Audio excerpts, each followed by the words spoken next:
and the people who love them. Hello and welcome back. This is The Thing About Cars, recording in Atlanta, Georgia. It's a beautiful day outside. We are, as always, in Strongbox West, and around the table we still have a full house. Let's do introductions. Ben. Becca. Ronnie. Becca. Eric. And we have two things left up on our board from our recording sequences series of topics. A friend of mine's looking for a car, and Becca wants to talk about salvage titles and stuff like that. So really quick, let's knock mine out of the way. I have a friend who's buying a new car for his wife. Lucky lady. I don't know what happened to the old car. Wait, why isn't she buying? My question was, why isn't she buying her car? Or is this a surprise? Well, I think they're both collaborating towards the actual purchase, but he's the guy who's doing the research and actually finding the car. So, first of all, it seems pretty clear they're not looking for a new one. Good. So he's on, all these websites looking for the right car, and he's getting frustrated because he wants to get her, I think, a luxury car that has a bunch of safety features in it. Because I asked him, I'm like, what's the frustration? He says, and I'm reading a bunch of text messages here, so bear with me for a second. He says, what's making the search difficult is my insistence on a few safety features that Lexus makes maddeningly difficult to get along with the other options of one's choice.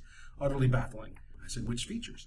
He says, mostly the pre-collision system, plus a heating steering wheel, plus rain-sensing wipers, which is part of the luxury package, plus park assist, plus blind spot monitors.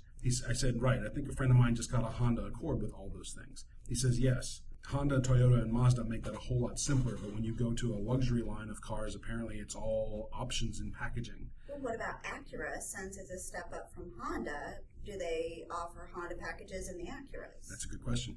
I don't know. I mean, it's all pricing. Why at is that he point. set on Lexus? I don't know the answer to that question. I think his wife had a Lexus and they just want another one. Superior automobile. Is it? I mean, I'm not saying no. Yeah, Toyota, I'm saying, Honda. like, if you're going to buy used and try to find all these little picky features. Yeah. Eric, you were saying? I'm sorry. Yeah, Lexus, Toyota, phenomenal cars. Just after working on European stuff for as long as I have, yeah. My sister drives a Toyota, has since college. I love it because I don't have to work on it. It just goes. Yeah, come meet my husband's Lexus. Okay, her husband has a Toyota. He doesn't maintain. Anything that needs. The guys at the dealership used to try to buy her car every time she went in for whatever. I was going to say it was maintained so extraordinarily well. Anything it needs, it gets. But it's affordable and reasonable, and it just doesn't have major problems. Mm-hmm. And I was going to say your husband's sort of the outlier. He doesn't take care of his car at all. No, he throws rods and seizes engines more often than he actually checks his own oil. Every machine needs maintenance, yes, but the amount required and the money involved. Yeah, Toyota and Honda, and even nowadays, Hyundai and Kia, they're doing what Toyota and Honda did in the '70s, making a simple, reliable, affordable car with 100,000 10-year warranty. They've really stepped up there. And then Rick Case doubled it. Could you imagine a 20-year-old car that you've been getting maintenance done at their dealer? And, you need an engine? Don't worry, we'll take care of that. 20 years old. That'd be awesome. No joke. I think we're veering a little bit off the back to question. But one point that I wanted to bring up, and I know not everybody is quite like me, a lot of options. You can also either install yourself later or have somebody else install it. Just because a car doesn't come with it doesn't mean it can't have it. Right. No, Yeah, I mean, there's some things that he mentioned that I'm like, okay, why would you want that? I mean, rain-sensing wipers, we've made it this far with just manual wipers. When you can't see out the Everybody windshield. wants the car to be fully automated on its own, practically autonomous. And in my experience, a lot of the rain-sensing wipers aren't that good anyway. It's a nice try. They're also very expensive. They do fail to repair. And if you chip your windshield, instead of being a $500 repair, it's $15. Wow. Because you do not get to install that sensor. A robot does it, and only a robot does it. When you replace the windshield, it comes with that sensor installed. But also, I'll plug a book, Projects for the Evil Genius, and I believe he has come out with subsequent books since then. There's actually a project for installing rain-sensing windshield wipers in that book. And I just don't like anything aftermarket. Yeah. If you've ever pulled a dash out of a car, it's bad enough with the factory wires. If there are wires that don't unplug, that you have added a stereo, an alarm, whatever it is, you just made that job exponentially harder. Then don't look through my wiring. I mean, I get it. There's certain safety features that I think are worth it, like the whole pre-collision sensing and some of the other things he mentioned. But it's like, I guess maybe I'm just old school and curmudgeonly now. I don't even want tire pressure sensors in my car. No. I've discovered that they're I don't know what word I'm going for. Decent enough, a good feature to have.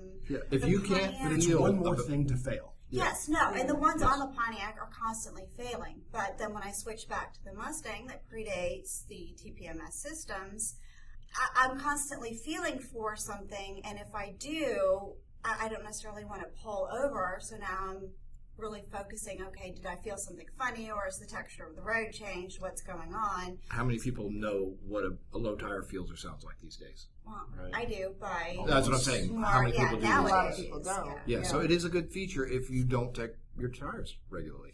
All right, so let's take this to the next chapter, right? If we live in a culture that actually values autonomous driving cars, then having all those features in place sort of makes sense because now you're no longer... Well, and I don't value Yeah. autonomous cars at all. I think everybody kind of knows how I feel about that. But there are certain features that are useful. Exactly. And as far as how your car handles, like Ronnie has said in the past, just the safety of not only you, but the people around you, tires are a big deal. That's the only thing connecting it. Yeah, blowouts, things like that can really impact people around you. So knowing it or having it be a warning sign before it's a problem. By the time I'm feeling the thump, thump, thump of too low pressure, the system could have already avoided it being worse than... So I hope I can line up my calendar with my friends. He's asked if we could get together, and I need to say to him, look, stop trying to get everything in on one car. Just stick to the basics and here, have a tire pressure gauge. Yes. Right. Becca, let's talk about the salvage thing. Oh, so I wanted to talk about salvage rebuild titles. Recently, I was in a small, I guess, kind of fender-bender thing. The Civic? With the Honda Civic. She's fine, though. She's good. We're good. I know you had me worried when you mentioned it. But yeah, it was like a month ago, and thankfully it was all low speed. Someone made a left turn in front of me, and she didn't have time, and she stopped, and I ended up hitting her. And my Civic, like the front end kind of crushed in a little bit, the hood crushed up a little, but the radiator's fine. And I just replaced the radiator like last year anyway, so that's the first thing I looked at. My radiator better be fine, even if it was a $35 aftermarket radiator. Damn, that's, $35. I'm so serious. that's I'm like a bargain good- hunter That's extraordinaire. fantastic. So all in all, the car's working fine. There's nothing leaking. Just the front end's kind of crushed in. And of course, the other girl had some fancy SUV, and she was just like, "Oh, it'll be fine. Insurance will take care of it." But it was her fault, and so her insurance. They looked at the damages on my 2000 Honda, which is pretty old and high mileage, and they were like, well, it's going to cost more to fix it than what your car's worth, so... And that's my fear with driving the Mustang. Uh-huh. It's just because they go by Blue Book and Right. not fair market value, and that's what you end up with. If you get a door ding, they try to total And it they out. pulled like 2 comparable cars online to compare prices, and I was like, no, this isn't going to do. So they wanted to total out my car is what's going on. And I'm like, no, my car's driving fine. There's no structural issues. I had her checked out by our mutual friend, Max. And, structurally we're sound. But technically the car's got to be totaled out. I did negotiate with them for a much higher payout than what they initially offered because I'm strong-arming them, yes. So I did that, which was cool.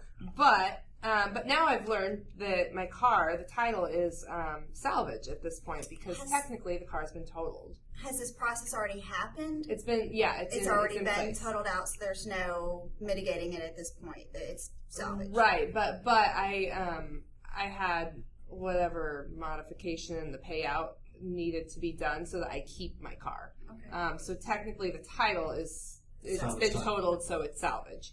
And in order for me to continue driving it, I've got to change that title to salvage rebuild, which means I've got to make sure that anything that might need changed, so it's technically street legal, I've got to have an inspection done and then have the title changed. So that I'm kind of putting it off just a little bit. But Why are you putting it off just a little bit? because the damage to the car, like structurally we're driving fine, the engine's good, but if an inspection happens, they're going to say, because my hood kind of crushed into one of my headlights, that, that's not safe. I've got LED Plus, waterproof headlights, so I'm good with that. The But hood latch is a safety concern. Oh, the hood latch is good. The latch is good. Okay. Yeah, the latch is grabbing. And no separation between the under hood and the top hood. Because that's when your hood flies that's up. Good. No, that's good. They're all good. That's okay. solid. Yeah. I mean, you guys can see she's outside. We can look later. But yeah, I did have her checked out. But like one of my headlight covers is cracked a little tiny bit, but not even to where water's leaking through. But also I have the LED waterproof headlights. But the damages that would be fixed would be really costly. For like what appears outwardly to be really minimal things. Yeah. It's kind of bureaucratic paperwork stuff. But are you just talking hood and bumper, or aside from the headlight that you said a little bit? Yeah, just the hood, the bumper, a little bit, but everything's... Bumper struts and maybe some supports. Struts are possibly good. some rebar back there. I'm not sure how much a Civic has back behind it. It's a pretty light car. But there's going to be a chunk of metal in there. Some probably styrofoam and a chunk of metal behind it. Styrofoam. My thought, though, is that with the 2000 Civic, there should be an abundance of used parts. Used parts. You could probably color match. Yeah. There's so many. But bringing the front of the car back outwards, because it, like in the passenger front headlight area, that front corner, she moved back so the core support actually got 2 or 3, like 2 inches maybe. Yeah, that's frame straightening. pretty Yeah, far. That's where it's. Yeah. I was going to bring up pull apart. I know how Mickey feels about pull apart. Oh, I love pull apart. It's an adventure every time I go. But with it being a Honda, yeah, you might. There've been plenty on the road, but yeah, the frame. That's what's costly. Yeah, somebody that can have out the conversation with a frame at a reasonable rate. But I still got car chain insurance. it up and attach it to a stanchion and just roll the car backwards a little bit until it all straightens out. That's not serious. Everyone at the table looked at me like, what the wait, heck are you talking about? Wait, this has been done by Becca's eyes lit up over here. This Becca. Or slide. That's not a bad idea. Yeah. I was actually thinking. I'm not gonna lie. I kind of thought that too. Or, he's got a truck, just hook it up to the truck and he can You go forward and a backward? Yeah, no, I mean, I've done a slide hammer on my, I had a Sundance that, if somebody stopped on 285, or 85 to change lanes, the best way to do it is to come to a complete standstill. Obviously. Why not? So to straighten it out and put a new front bumper, put a bolt through the bumper support and slide hammered it back where it needed to be. It worked beautifully. My dad straightened the bumper on an old Sunbeam he had.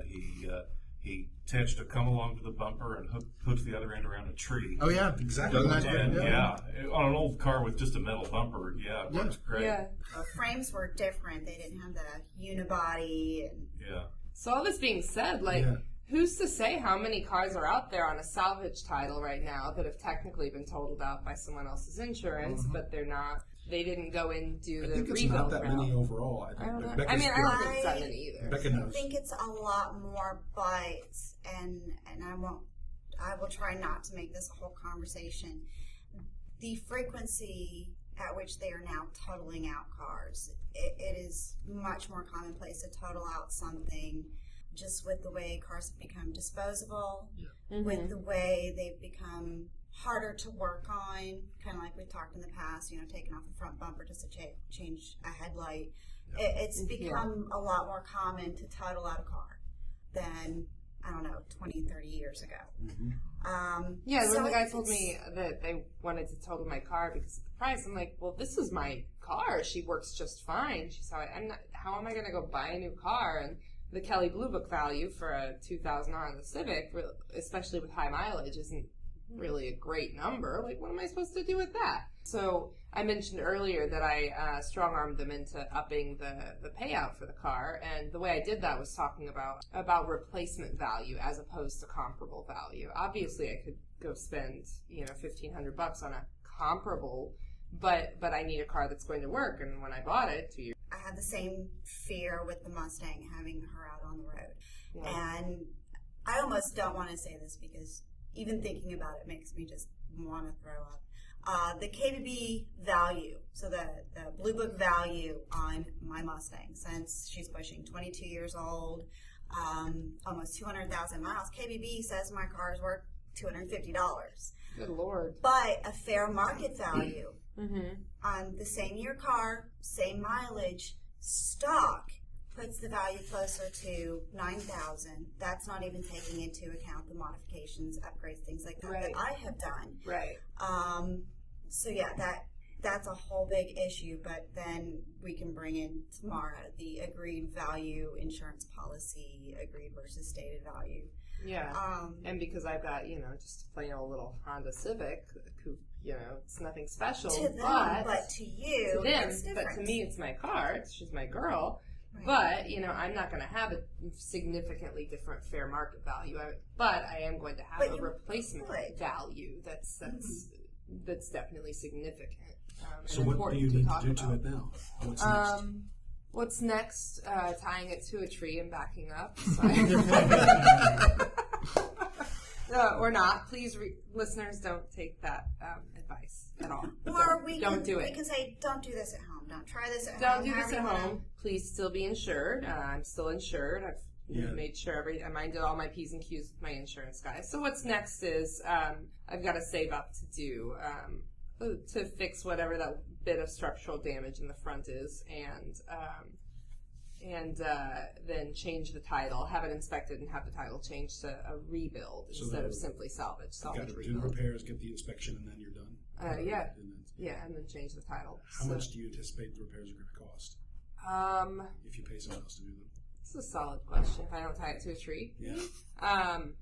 Probably more than I'm a bargain hunter, and I know a lot of good people, so hopefully $1,000 or less, but we'll see. So all in good time. Yeah. And I've wanted to, I've mentioned in the past that I wanted to drop in an Acura engine that's got a little more torque and make it a little closer to a sleeper. Doesn't really have to be a sleeper, but a little faster. Right. So that could be something that theoretically might happen all at once too. So. That's right. That would be a cool project. Yeah. So. I'm still wrestling with my own Mazda issues, but we will talk about that on tomorrow's episode. And just for the listener, as always, we want your feedback, we want your suggestions. But if you are an insurance pro or know of one and have any comments on some of these processes, please find us on our website and contact us that way. We'd love to learn more and share that with anyone else who happens to be listening. And I definitely do want to add in that, if you are in a situation like that where you have been in a small accident, seemingly small, and the insurance wants to total out your car, but you don't see any reason to, at very, very bare minimum, at least, make sure, you still have car insurance, please, and also that make sure you have the car checked out by someone that knows their stuff, knows their cars, to make sure you really are still at least driving a safe car, even if, technically it's got to be totaled out. Please make sure it's at very least safe, because total doesn't necessarily mean it's an unsafe to drive car, but you do want to make sure that you're not going to explode on the road or drop a wheel 3 miles out of the collision center, So make sure that you have it checked out by someone who knows their cars and that you're driving safely, please. So also, and something that I'll bring in tomorrow, people don't have to have their car totaled out. It depends on the situations, but like you got to keep yours. A lot of people take what the insurance companies say at face value, like this is my only option. It's not. Yeah. So. Yeah. So when I first went in and they told me this dollar amount and total out, done and done, I was like, I'm not going to sign anything right now. I'm going to talk to some people who are in the know, talk to my insurance person, because this was the other person's car insurance, and I'm going to come back and let you know what I've thought about and what I've come up with. And that's when I learned about comparable value. I already had my car checked out to make sure she was sound and that I didn't miss anything when I looked around in the engine. And definitely managed to negotiate a different number than what they came at me with, which was awesome. So, yes. Yeah. It almost sounds like you're implying that insurance companies might be manipulative or underhanded. What? I don't know where this is coming from. That? I don't know where you're getting these ideas. It's a business like anything else. It's designed to make money, and their job is to avoid paying out as much as possible. Right. And they will do that by using big words and because people really don't know any better quite often. I think that's correct. I mean, if this happened to me 10 years ago, I would have started crying in the office and signed whatever the papers are. No, I'm in the same boat. My truck, to look at it, looks like nothing, but a few years ago I restored it bumper to bumper. It is mechanically a couple years old. Mm-hmm. It doesn't look like anything. Yeah, nobody would, even my cop buddy said, that's the perfect vehicle for Buckhead. Nobody would ever think to break in there. It's an old redneck beater truck. But no, it's actually, it doesn't have 20,000, 30,000 miles on it. I do think that insurance should be a nonprofit industry. I think that insurance companies trying to define a profit line are actually causing Healthcare, more trouble. too. Healthcare, absolutely. That is a whole other. That's a Yeah, whole other- that's not part of our But- podcast. But. But yeah, and people don't understand what nonprofit really means, right? People think the nonprofit means you're running lean all the time and people don't get paid anything, and that none of that is true. What nonprofit simply means is that there are no shareholders and no one gets a dividend on their shares. That's all that nonprofit means. So it would be cool to have insurance companies that weren't worried about driving a profit line. But let's wrap up on that. We're out of time. And please check out our next episodes. One of the next 2 or 3 episodes will be more focused on insurance issues, and we'll look forward to picking that up later. Any final thoughts for anybody? Well, Thanks for listening, guys. Yeah, this is The Thing About Cars, Strongbox West in Atlanta, as usual. You guys be safe out there. We'll see you soon. Thank you for listening. This has been The Thing About Cars. We'll see you on the road.